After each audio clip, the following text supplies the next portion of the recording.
Good morning.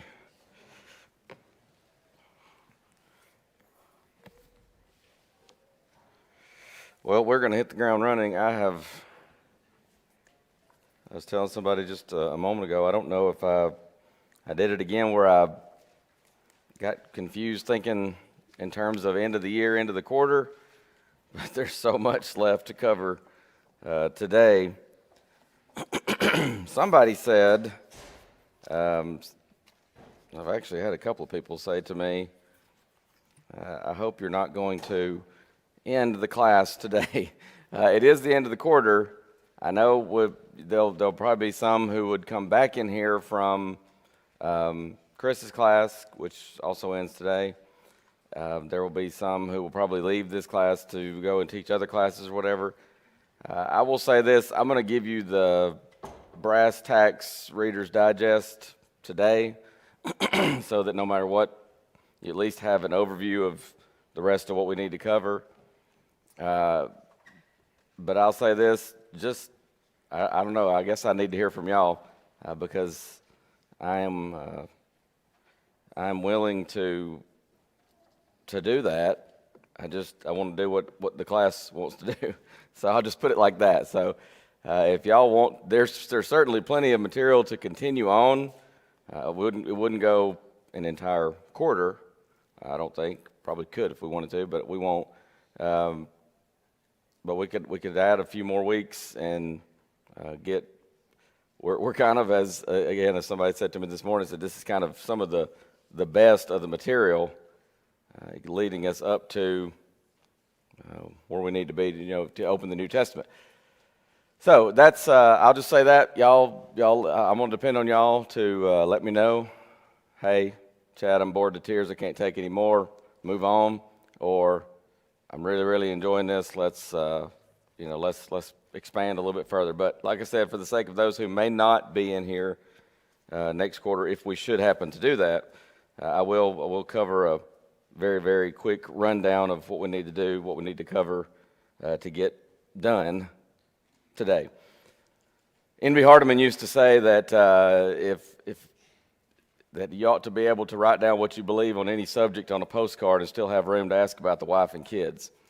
So in the interest of that, last night I said I've got to get this boiled down, and so I got me some little postcard, little smaller than postcard even, notes. I said I got to get this down because I got so much to cover.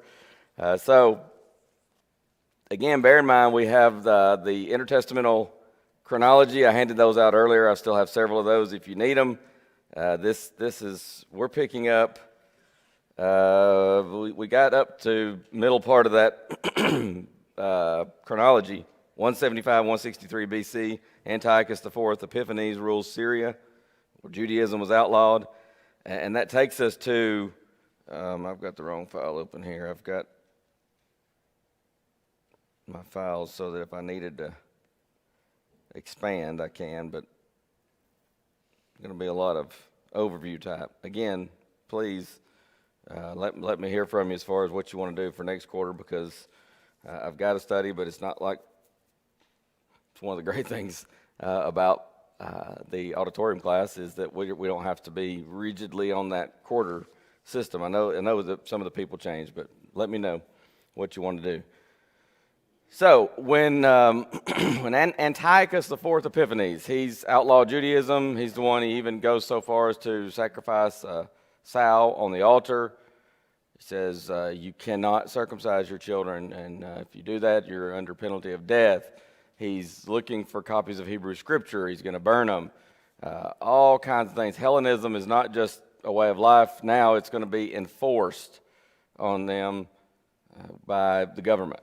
And forced upon them by the government, and enforced under penalty of even up to and including death.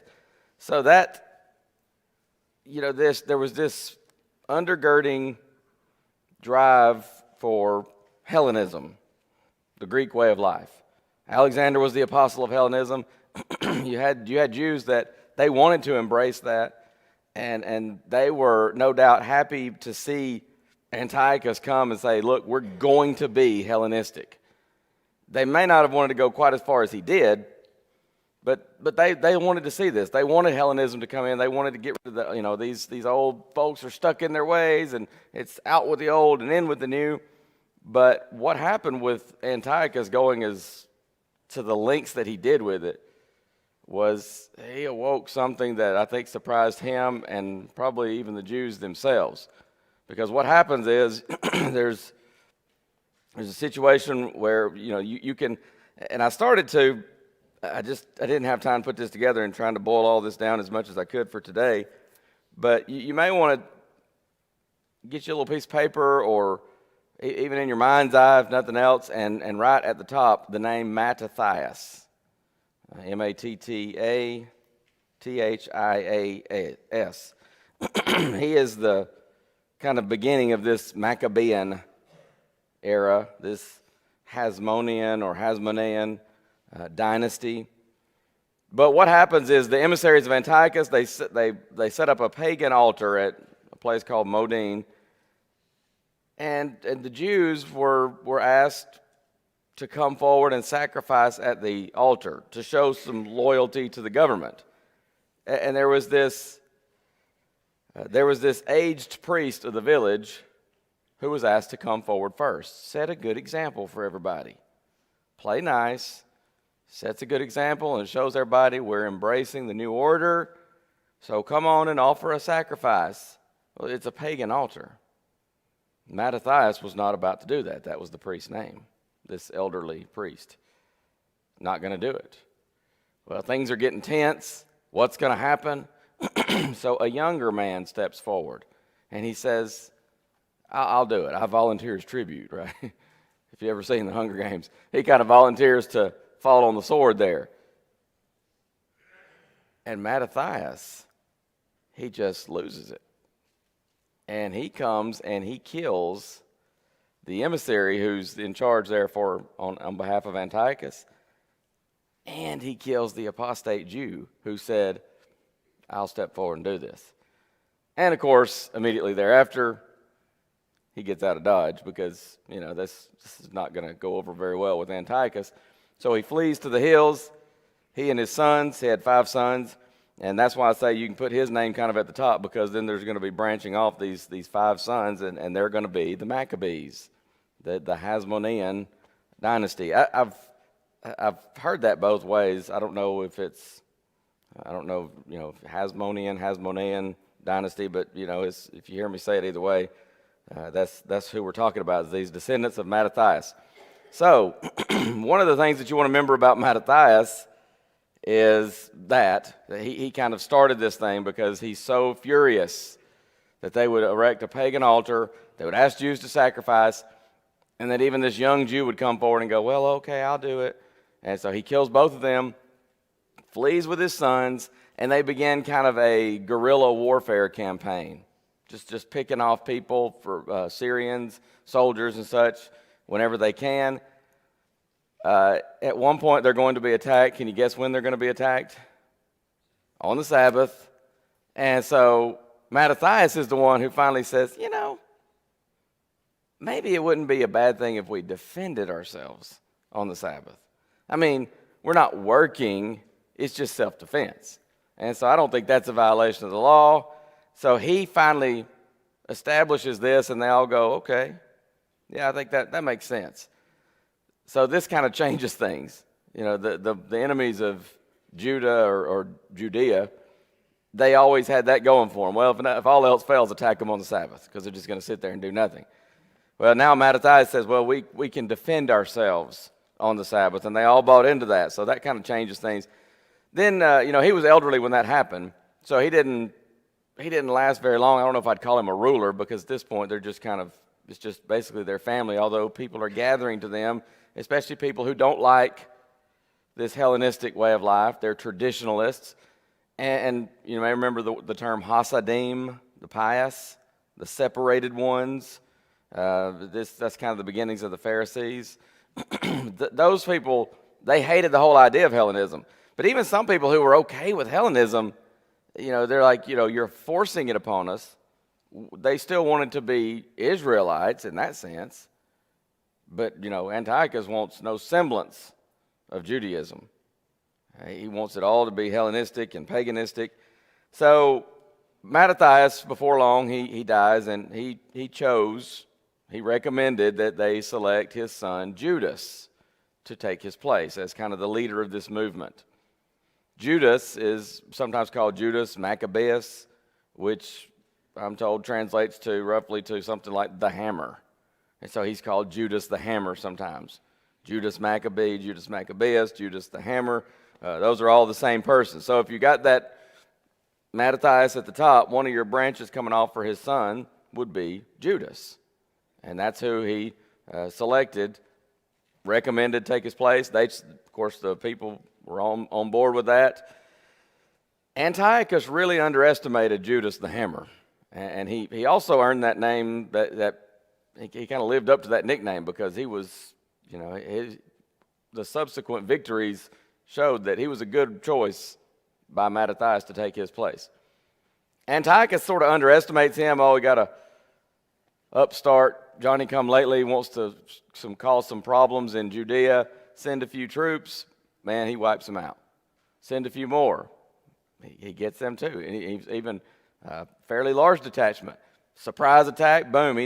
So Antiochus realizes he's got a full-on rebellion on his hands. And all this, especially during the time that Antiochus underestimates him, Judas and his band, but at this time it's more like it's getting to the point of being very nearly what we could call an army proper, they manage to make their way and they get to Jerusalem. Menelaus and his people, they get out of town because they know that's not good for them. Who's Menelaus? You remember? He was the high priest. He was the high priest, if you want to call it that. He was appointed by Antiochus, right? And he was not even from the tribe of Levi. They were upset about Jonathan. Did I get that right? Was it Jonathan? Anyways, they were upset about the previous high priest, but at least he was a Levite, right? Menelaus offers a bigger bribe to Antiochus. He puts him in the high priesthood. So Judas the Hammer and his people, they make it into Jerusalem. Menelaus flees. They basically took Jerusalem. In fact, they get to the temple. They cleanse the temple. They get rid of every semblance of paganism in the temple, including this pagan altar that Antiochus had set up right there in the temple. And they cleanse the temple. And to this day, the Jews still celebrate this occasion with a holiday that is called what? Hanukkah, the Festival of Lights. Tomorrow? It starts today. It'd be at sundown. That's right. So interesting. But yeah, that's where Hanukkah comes from. If you ever wondered about that, this 8-day feast began there with the cleansing of the temple and Judas the Hammer, Judas Maccabeus and his forces coming in and cleansing the temple. Now, Antiochus had a general named Lysias, and he was kind of put in charge of deal with this rebel. And he would have done so, presumably, except there were some internal problems in Syria. There was a rival who was marching on Antioch, the capital of Syria, and he's going to claim the throne or try to claim the throne. So Lysias has to go back home and deal with that, right? So he says, you know what, Judas, I'm going to do you a favor, and I'm going to make you an offer of peace. And so he made an offer of peace, and again, I use the little air quotes because there were some conditions on that. And the conditions were, just a few of these main ones. In the name of Syria, Lysias would refrain from interference in the internal affairs of Syria. Sounds good so far, right? The laws against the observance of Judaism would be repealed. You can all be Jews again if that's what you want to do. Menelaus was going to be removed from the high priesthood. And a certain man named Joachim or Eliakim, better known by his Greek name Alchemus, he would be made high priest. So you still got a mild Hellenizer that would be high priest. That keeps Lysias and the Syrians happy, right? Lysias promised Judas and his followers that, look, you're not going to be punished. We're just going to forget all this. These are the conditions of peace. But the walls of Jerusalem, they're going to be razed, R-A-Z-E-D, taken out. So you're not going to have any walls to protect you and use that as to, hole up and survive a siege or something like that. So those were the conditions of peace. Judas did not like those conditions. Why? It offered religious freedom, but what it did not offer in any way, shape, form, or fashion was political freedom. And Judas and his father, Mattathias, and his brethren, they wanted religious and political freedom. That's what they wanted. And so he thought, this doesn't go far enough. Let's don't accept it. Let's keep. And honestly, of course, hindsight's 20/20. As we look back at this in history, they had him over a barrel because he's got to go home, Lysias does, and deal with internal issues. He can't really afford to keep this conflict going. But nevertheless, there was a council, sort of a provisional government is what Pfeiffer calls it in his book, and he just calls it the council at Jerusalem. They decided that, we wanted religious freedom. Yeah, we're still under Syrian rule, but hey, at least we can be good Jews again, and we can be faithful to the law and faithful to God. Let's just take what we can get, and let's just end this conflict. And so they said, okay, basically they outvoted Judas and those who agreed with him. Well, guess who was right? Judas was. And it wasn't too long before Alchemist, he was installed as high priest. They did execute Menelaus. Judas and a few of his followers left the city. Again, he's not really happy about this. It's a good thing he did, or he probably would have been killed. But Alchemist, he has a number of the Hasidim, that's the pious ones, has them seized, executed. So a lot of the loyal Jews turn to Judas once again, and civil war breaks out once again. There's a lot of upheaval during this time, of course. So this time, though, Judas is faced with a lot more formidable opposition. And long story short, he has an ill-equipped army of about 800 men. And the Syrians, even having some Hellenizing Jews fighting among their ranks, attack him, and he dies in battle. And that's the end of the first phase of the Maccabean struggle. But of course, if you recall, Mattathias had 5 sons. So it ain't over yet.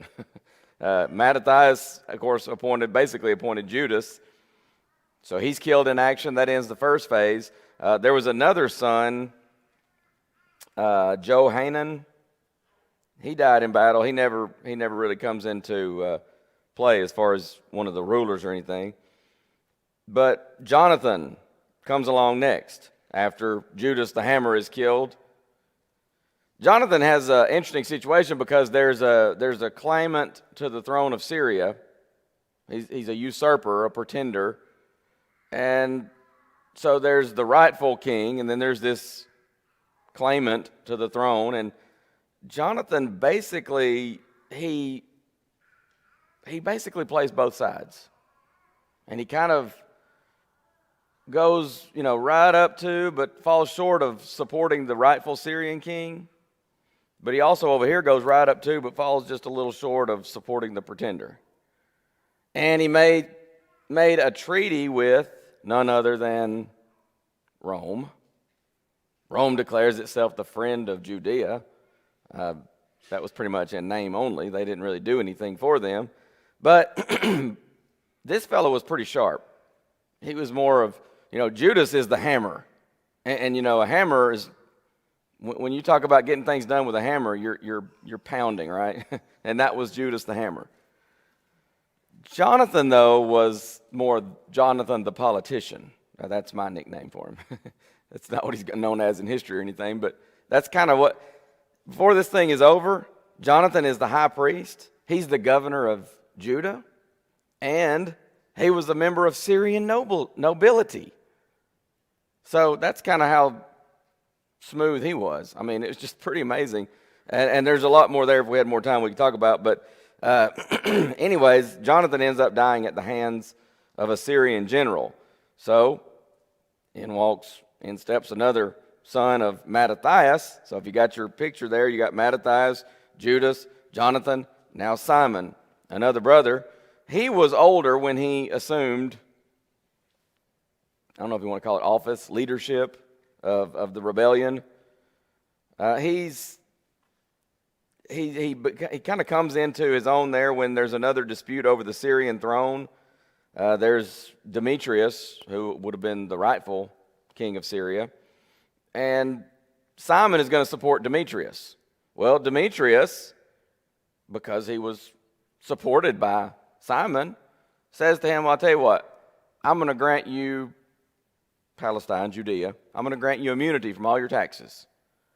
And the Jews took that, at least, whether it was or not, they took that as he just granted us independence. And so they're excited. They said, we've been granted independence.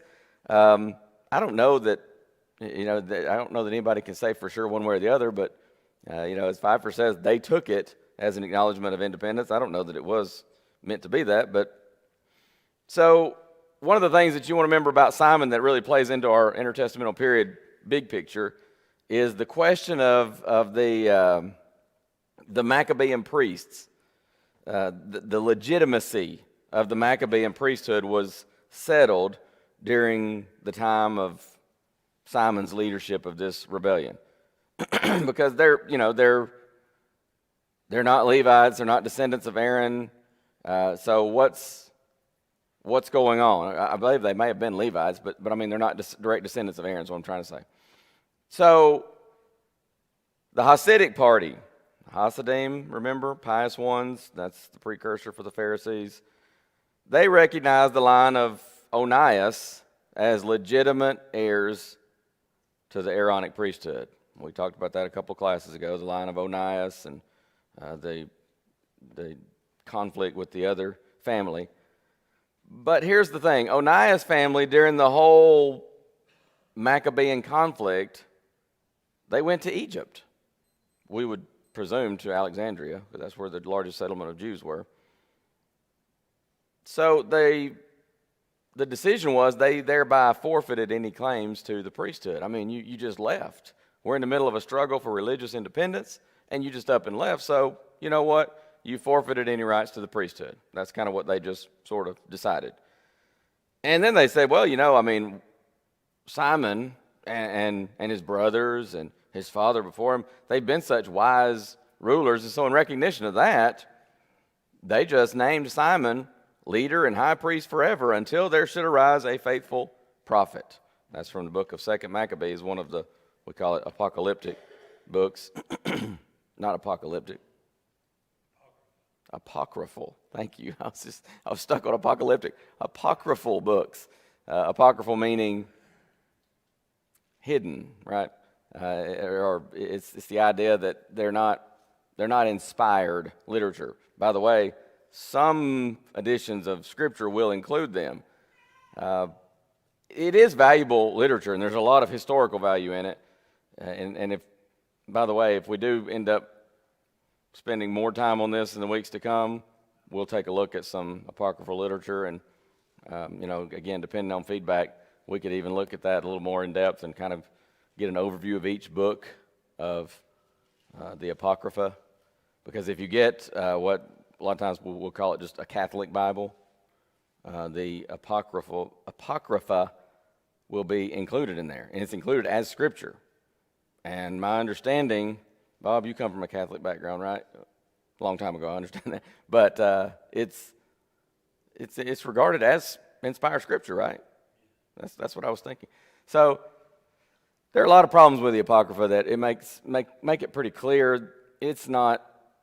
Those books are not inspired, but they're not worthless. So you have to look at it that way.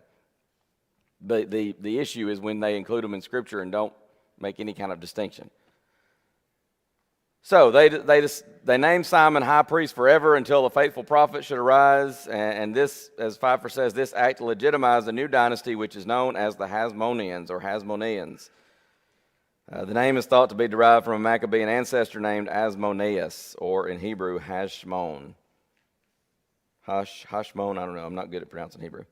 So Simon, along with his two sons, was assassinated, murdered by an ambitious son-in-law. But a third son managed to survive. His name is John Hyrcanus. So John Hyrcanus is going to be the next in this line of the Maccabees or the Hasmoneans.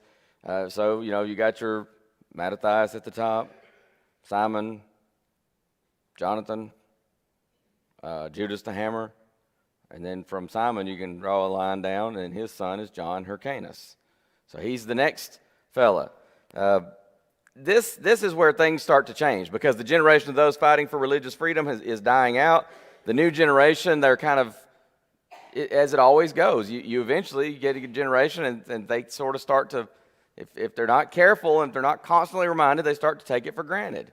They're not having to fight for those freedoms, and so they begin to take it for granted, and they start thinking in terms of, wouldn't it be great if we could expand our rule?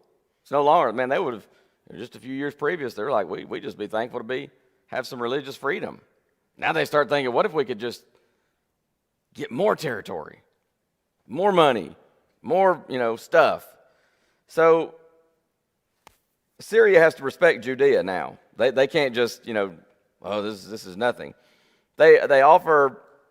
Syria offered John Hyrcanus recognition as this quote-unquote independent state, as long as they would be subject to Syria. So there was some independence there, but you're still going to be considered a province or whatever of Syria. You're under the Syrian umbrella.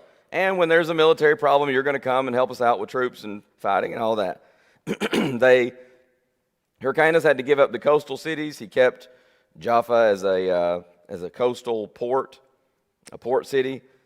The Syrian king left Palestine, and at this point, the Hellenizing party, politically, they disappeared from the scene. And that's significant, because previously these lines, they were kind of blurred. They were not as starkly drawn lines. But at this point, they become really, really sharply drawn. And as I was looking for what it was that Pfeiffer said,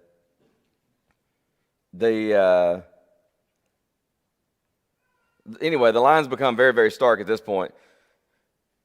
The Sadducees, he mentions this, and I think it's true. The Sadducees kind of embodied the old adage of, if you can't beat them, join them. And so the Sadducees, they're not the same as that original Hellenizing party, but that was kind of the precursors of the Sadducees. The Sadducees, they kind of want to embrace more Hellenistic ideas, whereas the Pharisees are those Hasidim, the pious ones, and they want to be, no, we don't want anything to do with Hellenism. We want to stay true to the book. We want to stay true to the law of God. And so, you got this contrast, and it becomes more and more drawn. These lines become more and more clearly drawn during this time. Hyrcanus, it's ironic because he repudiated the Pharisees before he died and became a Sadducee. He was kind of more along the lines of a Pharisee originally, and he changed before he died. There was under John Hyrcanus a policy of territorial expansion, and this is, Pfeiffer points this out in his book, it's mind-boggling. Talk about irony. A grandson of Mattathias, who goes into Idumea, which is old Edom, and of course Edom, and that's another ironic thing from Scripture. Jacob and Esau, they had their issues. They had some serious family issues, right? But they worked it out. And they, when they met, Jacob's returning home, and he's scared to death of what Esau's going to do, and Esau just embraces him and says all is forgiven, and they hug it out, and everything is just wonderful. And from that point forward, they're good. But their descendants never were. I mean, always at odds with one another. And so Hyrcanus, a grandson of Mattathias, who they've had this generational struggle now going into the third generation for religious freedom, what does Hyrcanus do? John Hyrcanus goes into Idumea, and he conquers the Idumeans and forces them to become Jews. Forces them to be circumcised and to basically become proselytes. And that is one of the most ironic things that you'll read about in all this section of intertestamental period history. But the masses didn't really want territorial expansion. They didn't care about it necessarily. It's not that they didn't want it, but they just didn't care about it. Wars are expensive. They cost a lot of money. They cost a lot of lives. And so the people are not really as into this, but John Hyrcanus was. One thing is for sure, as Pfeiffer points out, you could question his overzealous desire to proselytize the folks in his area and the world, presumably. But you could not question his life. He lived a very devout, pious life. And in fact, when you get a little bit later in the history of it, he invited the Pharisees to a feast. Seems to be how he changed from being a Pharisee to a Sadducee, by the way. And he asked them at the feast, is there anything that you can think of in my life that is unbecoming, or he wanted to be above reproach kind of idea. And a Pharisee spoke up and said, well, your mother was a captive to the Syrian king, and that presumably would have involved her in some indiscretion. A lot of times the kings would use a woman as a concubine or something like that, and so you should give up the high priesthood and just be content with your role as a civil leader of the people. Well, if you're John Hyrcanus and somebody talks about your mama, how's that going to go over? So it went over like a lead balloon, right? Hyrcanus is upset.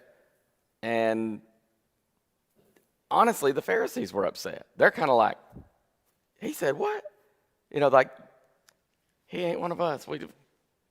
So, and maybe that's just out of fear for the leader. I don't know. But they're kind of like, hey, that's too far, man. But one of the Sadducees, Josephus, tells us, and you have to bear in mind, Josephus is uninspired history, but it seems reasonable and it makes sense, and there is evidence for it. He says that one of the Sadducees came in very slyly and says to John Hyrcanus, you want to find out what those Pharisees really think? Ask them what the punishment should be for this guy who just said that about your mama. And so he says, all right. Well, you guys say that, hey, look, he's gone too far, and he shouldn't have said that, and that he crossed the line. So, what do you guys think we should do to one of your own who has so grossly overstepped the boundary? And they said, well, I think I wouldn't be too hard on him. Maybe just a good whipping, a kind of, what would you call it, like a scourging type thing or something like that.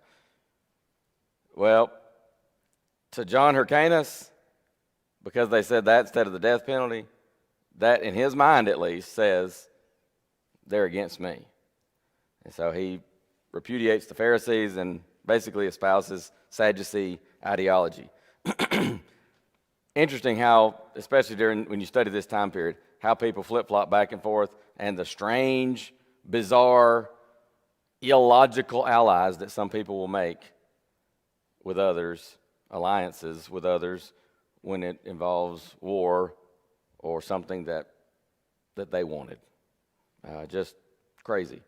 And especially when you get talking about Herod. So anyway, John Hyrcanus, he was a very devout man in his life, his personal life, but his sons grew up in a palace. So you can imagine they're kind of, we might say, spoiled, born with a silver spoon in their mouth.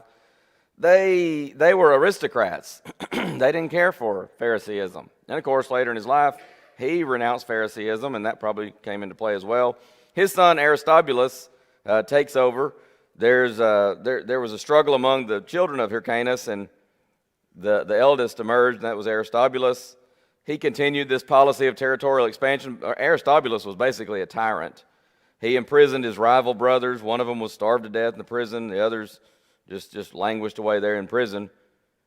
He was dead after only 1 year of reigning, drink and disease, and just a constant fear of rebellion drove him to an early grave. And now I'm trying to read my writing here.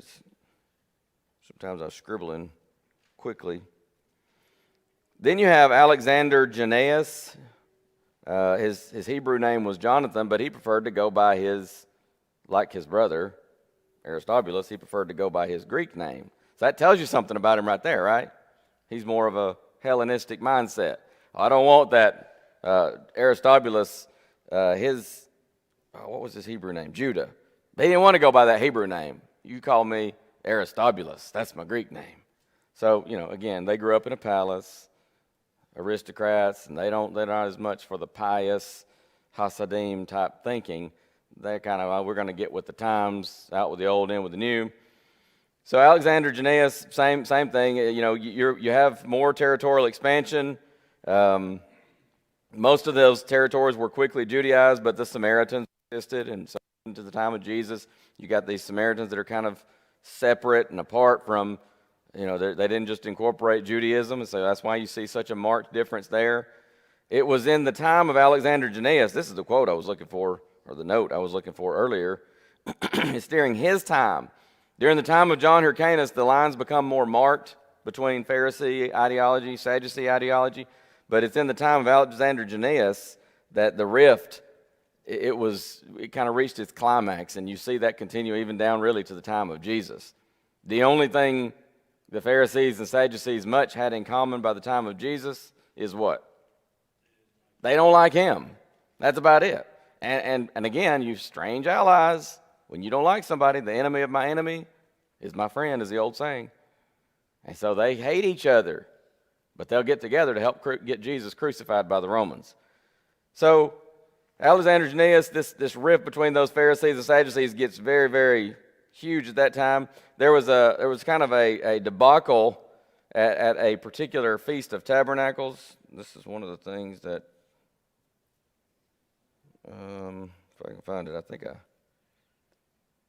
highlighted it so I could find it easier. Yeah, there was a Feast of Tabernacles. Jannaeus was officiating in the temple as king/priest, and he did something out of contempt for the Pharisees. I've said this a million times, and I can tell you this as a man who's learned it from numerous just bad experiences and my own stupidity sometimes. You don't ever do yourself a favor when you just do something out of pure despite. It's not a good thing. It's dumb, it's immature, it's sinful, and it 99.99 times out of 100 is going to result in bad stuff for you and probably for other people as well. But just out of pure spite, he was supposed to, according to the Pharisaic ritual, pour out the libation on the altar. But he knows that's kind of the Pharisaic. That's their way of doing things. So what does he do? He just pours it out at his feet. There's no reason for that, just other than I'm just going to spite the Pharisees. So open rebellion broke out. The people in the temple were enraged. They pelted him, Pfeiffer says, with the citrons they were carrying in honor of the feast. Jannaeus called upon his soldiers to restore order, and hundreds of defenseless people were killed in the process. Open civil war was the result. The Pharisees, can you believe this? The Pharisees, these are the Hasidim, that's where they come from, the pious ones. Pharisees means separated ones. You want to know who they asked to come help them against mean old, who is this, Jannaeus? Syria. They asked the Syrians, oh, you got to come help us? War makes for some really strange allies, doesn't it? And so the Syrians came. And, I mean, it's just, I was just reading the quote from Pfeiffer here. The descendants of the Hasidim asked the descendants of Antiochus Epiphanes to aid them against the descendants of the Maccabees. What? So anyways, the Syrians came, and the Pharisees were able to overcome Jannaeus. And then they got to thinking, maybe the Syrians. So maybe we need to rethink this. So they deserted Syria and went back over to Alexander Jannaeus. And Alexander Jannaeus apparently was a little bit thick, stubborn, dumb, I don't know. He didn't really learn much from this. And so he ends up slaughtering a bunch of the Pharisees, and it kind of renews that hatred and that, rivalry, I guess you want to call it that. Well, tradition says that Alexander Jannaeus repented on his deathbed and said that he wanted to be aligned with the ideology of the Pharisees, and he instructed people to follow their ideology. We don't know for sure about that, but that's what tradition says. Then you have the next ruler will be Alexandra. This was a woman. She was like 70 years old when she became ruler. She had been previously married to Aristobulus and then later to Alexander Jannaeus. And so she couldn't be high priest, obviously, because she was a woman, so her son, Hyrcanus, assumed the role. Hyrcanus had a brother named Aristobulus. It gets kind of confusing because they name their kids like the same name as their grandparents sometimes.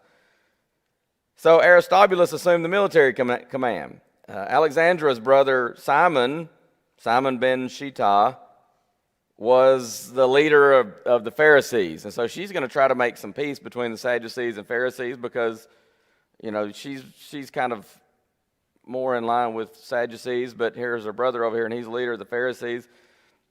Long story short, she didn't really do a very good job of that because the rift still was there. The Sadducees, they're really salty and bitter because they don't have power. And the Pharisees are salty and bitter because they still remember Alexander Jannaeus and how he slaughtered, at one point, 800 Pharisees, it said, were crucified by him. So they're still upset about that. So, despite her efforts, there's not really any kind of peace between them. There was a good work done in her time by her brother, Simon ben Shitah, who helped to instill some just basic elementary Jewish education so that every Jewish boy is taught to read and he's taught to be able to study the law and things like that. And that was obviously a good thing and probably helped contribute to the spread of the gospel when Christianity came into effect.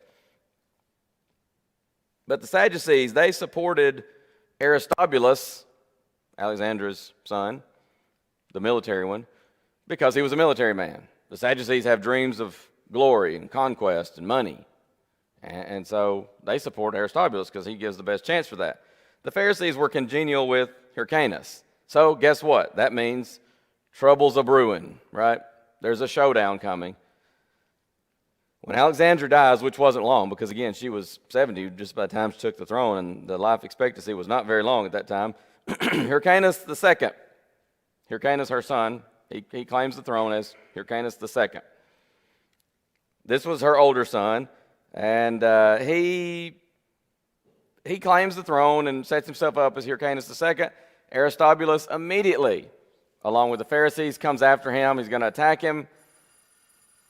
Hyrcanus II says, you know what? I didn't really want the throne anyways. I was just, it just seemed like there was a need. I stepped in to fill it. I don't want all that. He was not a military man. He didn't have the ability or the desire to fight a war. So he just turned it over, and you have Aristobulus II. There was a short-lived peace there because Hyrcanus ends up fleeing, and he's going to be used by a man named Antipater. Antipater is going to end up having his hands into politics more behind the scenes, but Antipater has a son, and his name is Herod. We know him as Herod the Great. He was not so great spiritually. It was kind of a self-appointed title. But Herod, of course, brings us right down to the time of the birth of Christ. We've talked before about the rise of these Jewish sects. We're out of time, but that helps you understand where the Pharisees and Sadducees come from. The Zealots, they wanted to completely throw off Rome and just open revolt against Rome. Let me hear from you. If we go a little further, we'll talk more about how Rome comes in to being in control of Palestine and Judea, and even in spite of all this, because when we close here, you still got these some Syrian conflict going on, but Rome, of course, is going to end up ruling the whole area.